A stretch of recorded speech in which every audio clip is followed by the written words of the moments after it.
And now for a very special session on India Today E-Mind Rocks 2020. We're joined by actor, director, sportsperson, activist, and in many people's eyes, a thinking person star, Rahul Bose. Rahul, great to have you here on E-Mind Rocks. Great to see you as well. Bulbul is something that everyone's been watching. Congratulations on the success of a wonderful film. How does it feel? Beautiful film, very, very deep, double role by you in it.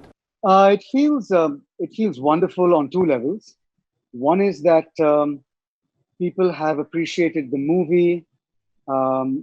There will always be some people who don't like a piece of art, which is great. I mean, Yeah. more power to them. But in the main, most people seem to have really been surprised by its aesthetics, by its texture, by the quality of the storytelling, Yeah. by the technical finesse of the film. But beneath it all, by the fact that it's a simple fable that so many of us have heard at our grandmother's knees, so to speak, at night or in the afternoon, as all the kids cluster around this wonderful aged storyteller, and she tells you these stories. And it's said in that way. It's like a fable, really. So on one level, I'm overjoyed that Bulbul has met with success outside of what the supernatural lovers would love. Yes. It's not really a horror film, so I can't call it horror lovers. But I think it's crossed. It's crossed to people like you and me who otherwise wouldn't gravitate. I don't know about you, Shiv, but I wouldn't gravitate towards this naturally supernatural genre film. The second, obviously, the more obvious reason why I'm happy is because people have appreciated my work. Yeah. But that's not the only reason. I've done as good, if not better, work in the past, which nobody has seen. Very few people have seen. I can tell you Whether I it's have, but yeah. yeah, whether it's The Japanese Wife or whether it's Oni's I Am, both of which I consider to be very satisfying performances for me. But Yes. people didn't watch it because of many factors. Most importantly, the fact that your publicity budgets are low, and if there aren't famous people on the poster, people don't come to the cinema halls. Yeah. So that's one reason. The second reason, Shiv, is COVID. Yeah. There's nothing competing for Bulbul's attention aside from other stuff on OTT platforms. So in that respect, there's a lot of attention being riveted onto anything new that's coming out, especially from the big platforms like Netflix and Amazon. Yes. And third is it's not a shabby performance, so I guess I'm just happy. Not far from a shabby performance, and I agree. I mean, you've had fantastic work before as well, so not for a moment am I suggesting that this is suddenly a great performance. I actually happen to have seen a lot of those films that you mentioned. Rahul, no spoilers, of course, because people are still devouring this film on Netflix as we speak. But, in a film that's replete with very arresting images and scenes, there is, of course, one scene, and I'd like to just pick that out without putting out any spoilers. It's the moment when you assault your wife in the film. That's stuck in many people's minds. People talk about all that. I was in the newsroom just now, just before this interview, and everybody talked about that one scene just before this interview. What was shooting that scene like, Rahul? So the scene has turned out to be mythic, but it was never that way for me. I was just playing Indranil. But with Jatayu and then the Sitaharan, the whole painting at the back, Raja Ravi Varma's, and the fact that you see the entire scene in an oval swing, a mirror from old with a frame, it's such a beautiful image. Yes. And then when you slow it down to, I don't know how many frames per second they slowed it down to, but it must have been about 100, 200 frames. Then, as it is when you slow even Chariots of Fire, somebody's running, and when you want to give it a feel of posterity or a mythic feel, you do that.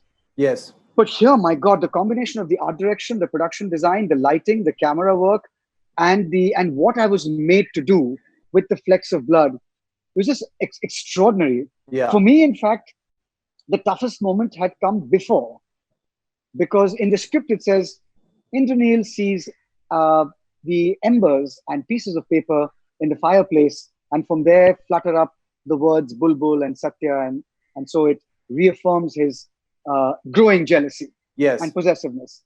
And then, he confronts Bulbul and smashes her feet to pulp. Hmm. Now, what? How do you go from anger and jealousy to incoherent rage and Yeah. violence? Yeah. So that bridge is I would think, 20-second bridge with Right. no words, nothing. So that for me was the part that really was challenging. That could I Yeah. foreshadow that this is the kind of guy he is without giving it away. And maybe sometimes your rage catches you by surprise also, Shiv. Yeah. Yeah. I Yeah. mean, we curse people on the road, but suddenly if something sparks a kind of a physical confrontation, who knows what will pour out of us? So very true, Rahul.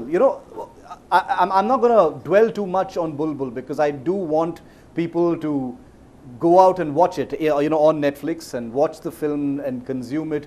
There's enough about it out there, and you've said so much about it right now as well. But since you mentioned some of your other work, I'm very curious. There's been Dil Dhadakne Do, there's been Pyar Ke Side Effects. But like you said, there have, in Rahul Bose's filmography, there's also a 15 Park Avenue, The Japanese Wife, as you mentioned. Tell us about your method, your approach. How does it change as you move between, independent and the commercial worlds of Hindi cinema? The change is only in pitch. Hmm. You have to, that's the director's job actually. Yeah. You have to attune yourself to the pitch at which the film is being played.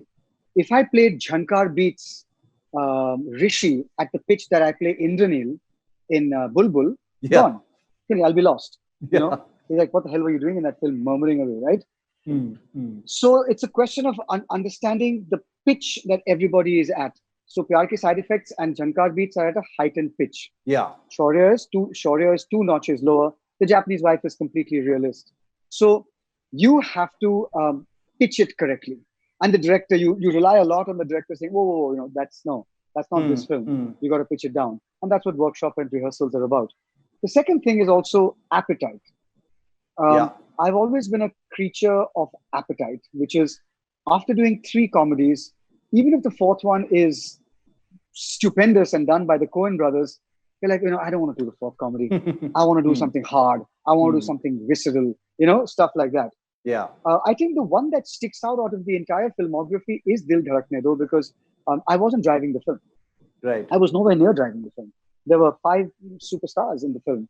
So I wanted to work with Zoya, and it turned out to be extremely fulfilling. She's one of the best directors I've worked with. Hmm. All of that Yeah. notwithstanding, Dil Dhadakne Do was a choice I made because I really wanted to work with Zoya, and I knew that her films, the budgets of the films, demand big actors. So this was as good as it was going to get. Yeah. But otherwise, generally, I asked myself, if my character wasn't in the movie, would the movie be the same? Hmm. Would it Hmm. have? And if it isn't, then it means that my character is playing a vital part in driving the movie. So the oscillation between art and commerce is in people's heads when I release the film.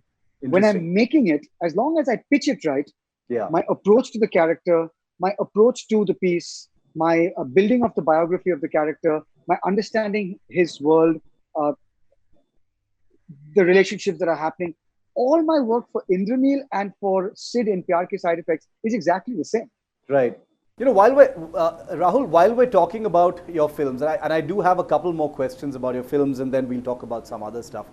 Mr. and Mrs. Iyer is timeless. I mean, it's a film you can watch over and over again. People take different things away from that film even now. Is that, Rahul, the film that most people talk to you about in conversations when they're talking about your films? Is that the film that pops up the most? Or is it Jhankar Beats? Or is it anything else? The most, I mean. Well, the most fame I have got from any film is Bulbul, precisely for the condition we discussed. But otherwise, prior to this, Jhankar Beats is a massive favorite with everybody who today is, I guess, 30, 35, Yeah. because they were 15 or 18 when the film was made. And Mr. and Mrs. Iyer is a huge favorite for everybody who is maybe 35 to 50, because it appealed to an older demographic anyway. It wasn't a Yes. bubblegum film for 15, 16, 17-year-old kids. Having said that, I think that the the curious thing is both films have really built on their initial warmth and goodwill exponentially because of the fact that it's on television, you can see Yes. it, etc., etc. So in that respect, it's great. The only downside is when you do bad work, then it haunts you forever. Very true. On Bulbul, Rahul, your first straight to digital film. As someone who has been an independent director, gives a great deal of importance to writing. How liberating has your experience been as far as this platform is concerned? This platform for creators. Look, what can be what in what way can it be liberating creatively? The fact that you can bash a man's skull in and not get it censored. Hmm. The fact that you can show two people making love without getting it censored. I'm Yeah. just postulating, right? Yes. But Yes. when I made a film called Everybody Says I'm Fine, and there is a lovemaking scene between Rehan Engineer and Koel, and in that lovemaking scene, there's zero nudity. It's just the Hmm. eyes. The eyes are shown. Yes. She's astride him. The eyes are shown, and the hands are shown. No skin. And the censors asked me to cut that scene. And I said, 1 second, what do I cut? Which part do I cut? They Hmm. said, no, it's too erotic. I said, but you tell me what to cut, I will cut it. Hmm. So finally, there was nothing. So I think that violence, sexual, sex, these intense visceral emotions are best imagined. Yeah. So I personally have never felt constricted making Everybody Says I'm Fine or Interesting. Purna for the screen. Hmm. The Iranian filmmakers from the 80s and 90s will tell you they were corralled with constrictions. Yeah. And yet, what luminous cinema came out of that entire movement. So that's an extreme, but I can certainly say that if you require a scene of somebody's brains being bashed out Yeah. or a flash of a woman's breasts, then you're not really telling a great story, are you? True. Yeah. Yeah. Yeah, no, no, absolutely. I completely agree with that. But I was interested in knowing because you're also doing two more shows on Netflix, Rahul. There's Bombay Begums, there's Bahubali. Can you tell us a little bit more about these? Anything new that one can expect from these shows? Absolutely not. I can already see the red dot laser aimed at my chest from the Netflix guys across the bay. No, man, we are completely forbidden by contract to say a word. Yeah. I mean, you've even used three words that are entirely forbidden for us to talk about. So we can't say anything. Okay, so quickly moving along then, and probably a good time to change track from movies to the other things that are important to you. Want to ask you a little bit about sports and rugby because that's been another very important part of your identity, Rahul. You were part of India's national rugby team. You helped give it quite a bit of visibility. I mean, rugby in many ways was associated with Rahul Bose for a long time, as I remember it. How hard was it, playing rugby and still being in films? Do you still take time out to play now? To answer your last question, yes, I still do. Um, at the peak of my rugby career, when I played for India for 11 years between 1998 to Yeah. 2009, was pretty much the peak of my acting career. I mean, 2009 onwards, it began to drop off. So I would say at the time when I was doing Jhankar Beats, Chameli, Shaurya, Pyar Ke Side Effects commercially, at the time that I was doing Kalpurush, Ontohin, Onuronon, The Japanese Wife, all of this was happening at that time. So what I would do is I would mark out the tournament fixtures that India was playing that year. I would mark out 2 or 3 weeks prior to that for the India camp, Yes. a month prior to that, and a month after the 1 week tournament for injuries, hospitalization, stitches, whatever it might be. So I would take those two chunks of 2.5 months out from the calendar, that's Yeah. 5 months gone, and I would program my cinema around that. So, look, you only shoot one film a year, Yeah. maximum 1.5 films a year. So that's what would happen. I would center my filming schedule around the tournaments Wow. that I had to play. And I would Never ever tell the filmmakers I was playing those tournaments, because every contract banned me from playing rugby. Otherwise, they wouldn't get insurance. Yeah. And I would lie blatantly, brazenly, shamelessly. But they So would that you get to could know play. because it would be in the papers that, Yeah. So then I would say, no, that's not me. That's someone who looks a lot like me. But and look, we share the same name, but that's not me. What needs to be done to draw youth to sports other than cricket? I'm not saying we don't have champions in other fields, but given the That's a great comparison question. of cricket to the others, and you That's a great invested question. so much into rugby, what more can be That's a great done to question. pull people into that?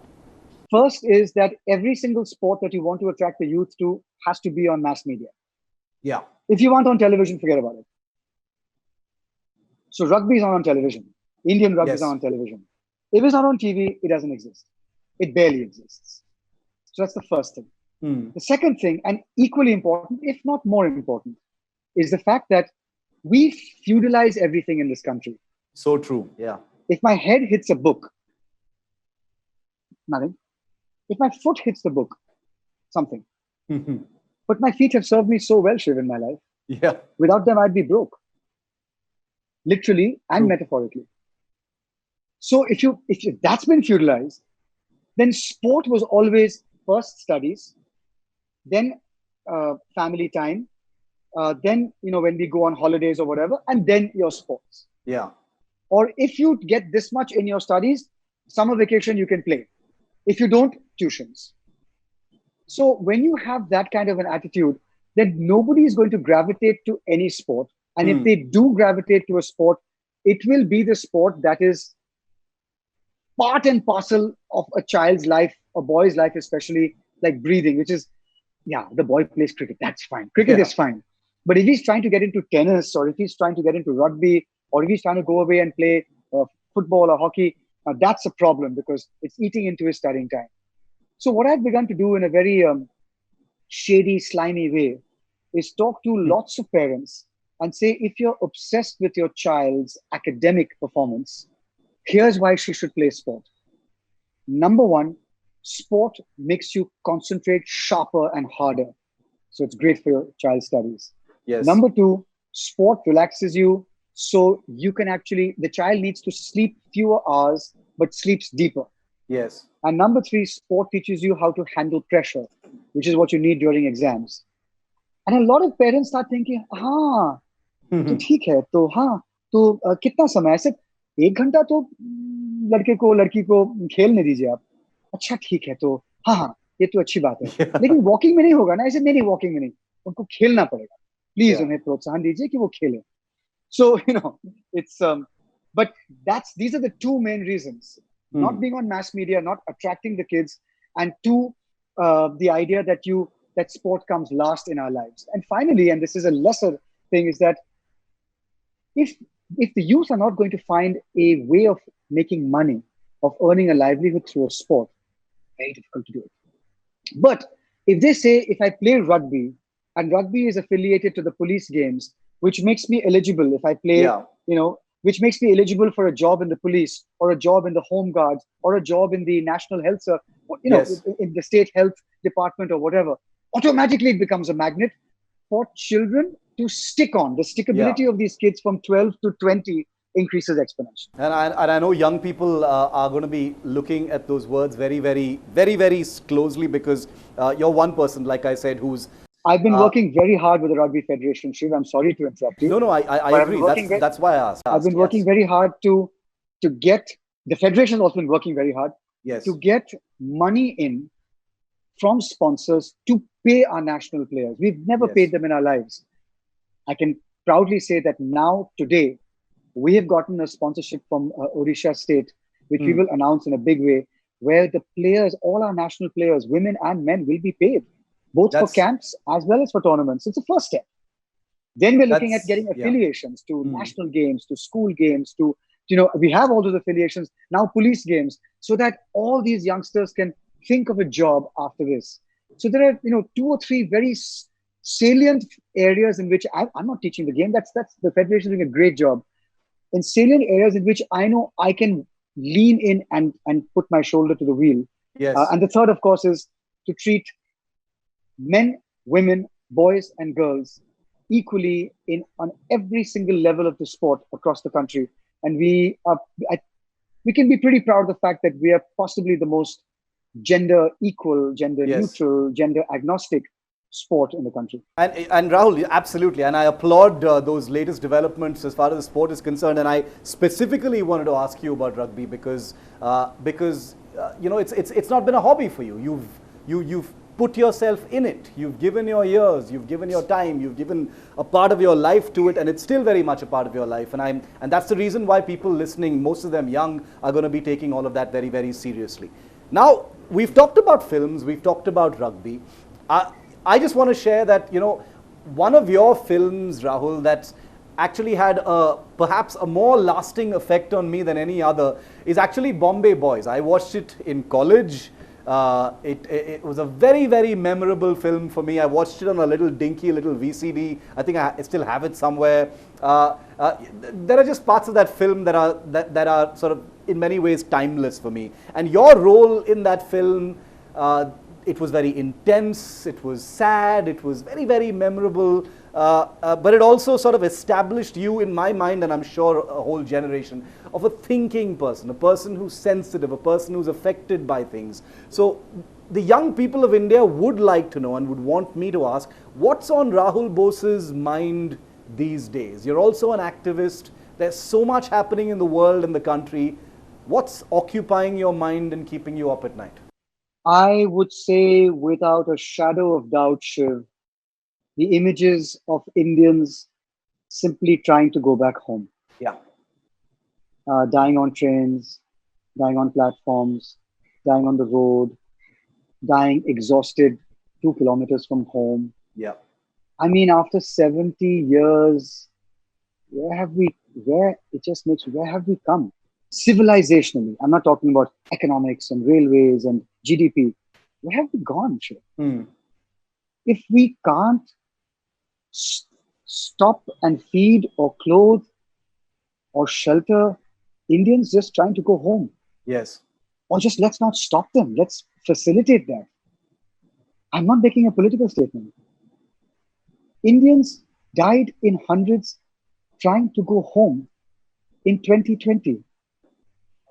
I've never heard of someone dying on a train unless they had a deep illness. It's just each of those images of the kids being dragged, though each of those images to process is like it'll take months to process that. Hmm. Hmm. You know, the country was in a lot of turmoil before COVID. Yes. And you were expecting a lot of turmoil during COVID because of COVID. But this has got nothing to do with COVID. This is Indians trying to get home. Whatever the reason, drought, famine, unrest, nostalgia, it could be anything. Yeah. How does that, civilizationally, how do you say that one of the founding tenets of survival is not of happiness and joy is not people recognizing people's yearning to go home, Hmm. especially when you're lost and you're tired and you fear losing your family or not seeing them again. How does that how does that how does that play out? It is it is it's just it's a horrible mirror it's shown to ourselves here. It's a terrible mirror. Yeah. I'm not saying don't do bulbul, don't celebrate rugby. Hmm. I'm not saying any of that. But we're all connected here. This is not patriotism. We are all connected. Everybody's sorrow, everybody's joy reflects through the maybe many prisms through, Yes. but it does reflect. And we all heave a sigh of relief when we get to know she reached home. Hmm. And we all feel terrible when we see he didn't make it, and that's his child sitting there. Yes. I mean, I'm sorry. COVID has come in phases in my life and in yours. Yeah. First phase, everybody's talking, everybody's thinking, okay, I'm going to do my cooking videos, I'm going to do my exercise videos, I'm going to make this constructive, I'm going to write a new book, I'm going to write the best play in the world, etc., etc., etc. Then you go into uncertainty. Then you go into disillusionment. Then you go into worry. And through all of this, it's bad enough. But to see this, Yeah. I'm sorry to rain on the No, integrity not at of all. There's a reason I asked. Yeah. No, Rahul, I mean, there's precisely, it's because I know you're affected by these things that I asked. And I also know, like you said, with your foundation and with the work you do, you've also, invested time in, in non-governmental organization activities there. So I know this is something that affects you very directly. I also have some questions that I have to ask you. Some of our sponsors have sent in some questions. So I'm going to ask those to you now, Rahul. They all pertain to some of these things that we've been talking about here on this Mind Rocks edition. Priyansh Mishra from Galgotias University asks Rahul Bose, post-corona, since we're talking about corona but in a different context, what challenges, Rahul, do you think filmmakers and actors will face while making films going forward? We've seen some states opening up a little bit, things have opened up a little bit. What challenges will your industry face? Oof, manifold. On the exhibitor side, it's a terrible challenge. To leave one seat or two seats is a death blow. And which producer who spent 200 crores making their film is going to want a full box office to mean 40% of what he or she was going to get earlier? Yes. Which exhibitor is going to be able to afford that given the high rentals, especially in our major metros? Sorry, which family is going to go? 7 of us are going to go for a film. It might just be Shiv, you and a loved one, just 2 of you, because you don't want to make it a thing, right? And if you're 7 of you and you're spread over 25 seats, what's the point? What's the fun, right? So it's all of that that's going to play heavily into the gloomy forecast for exhibition. Yes. Without doubt, it'll come back. Once everyone has a vaccine about 2 or 3 or 1.5 years from now, life will come back to normal because human beings are social animals. But till then, who will stand and who will not be able to withstand this crushing financial blow? That's the exhibition side. Yeah. Now let's get down to the shooting side. There are 2 aspects. Producers. The largest amount of working capital that's being held captive, frozen in the industry is today. There are so many projects that started. You hired a studio for 3 months and 2 weeks into the thing, gone. You're in the middle of post-production. Yes. Everything stopped. You're just started prepping and you've hired everybody. Now you have to let them go. You have to restart all. So they are in the production. Producers, this is a harrowing time for producers. Now, I want to start a project. Should I start it now? If I hire Mehboob Studio for 3 months and somebody on my unit gets COVID in the first 10 days, maybe the government won't shut the place down, but maybe Mehboob Studio might. Maybe the Bandra residents might. Maybe my lead actor might not come on the set the next day. So who's going to insure me? Right now, there's no insurance for this. So, it's no matter how many precautions you take, and I know shit that at the end of the shift, people go back home to Dharavi, to Varli Koliwada, to Prabha Devi where I stay, to Pedder Road, to Masgaon, to Goregaon, right? Yes. So who knows what happens the next day? You can't keep testing everyone every day. So it's a really tough. I'm a worst case scenario guy because if I can plan for the worst case scenario, I'm okay with anything that happens better. So as soon as it happened in March, both my NGOs, I shut the offices down. Everybody worked from home. I brought in protocols of working from home. I slashed salaries by 30%. And that was it. Nobody lost their job. But as far as cinema is concerned, I said to myself, 1 year. And I spoke to some very big producers at the time. And I said 1 year. And they said, no, not 1 year. Once things open up, people will start shooting. I'm like, I hope so. I really hope so. But March has become July. April, May, June, July. 4 months. Another 2 or 3 months. So the challenge is on the set now, the final part, which is actors, the guy who comes with the light meter near your face just before the shot, the sound guy who comes to adjust the lapel mic because your polyester shirt is causing a rustle. All of this, I am not masked. He's masked. She's masked. So as you know, you wear the mask to prevent someone from getting your infection. So they are being very considerate to me. But if I'm not masked before the shot, And I do not want to be wearing a mask 2 seconds before the shot. I want to be not wearing a mask a minute before the shot. Right. So I can be me. I can be the character as opposed to take mask off and start acting. I can't do Right. that. Yeah. So I'll be unmasked. Are you going to come to me and fiddle with that mic? Are you going to come to me and and with the lighting, with the light meter? So these are such simple. Forget about kissing a heroine or intimate scenes or slapping someone on the back. Just these little things. Yeah, I know. Absolutely. Yeah. There are many people people have different thresholds. My threshold is like, listen, dude, as far as I'm concerned, I'm really moving towards creating some kind of immunity for myself because there is no way I can guard myself against everything all the time. But there are many people who have families, who have kids, so they have different responsibilities, and you have to appreciate it's not paranoia, their extreme search for safety. It's a tough time, yeah.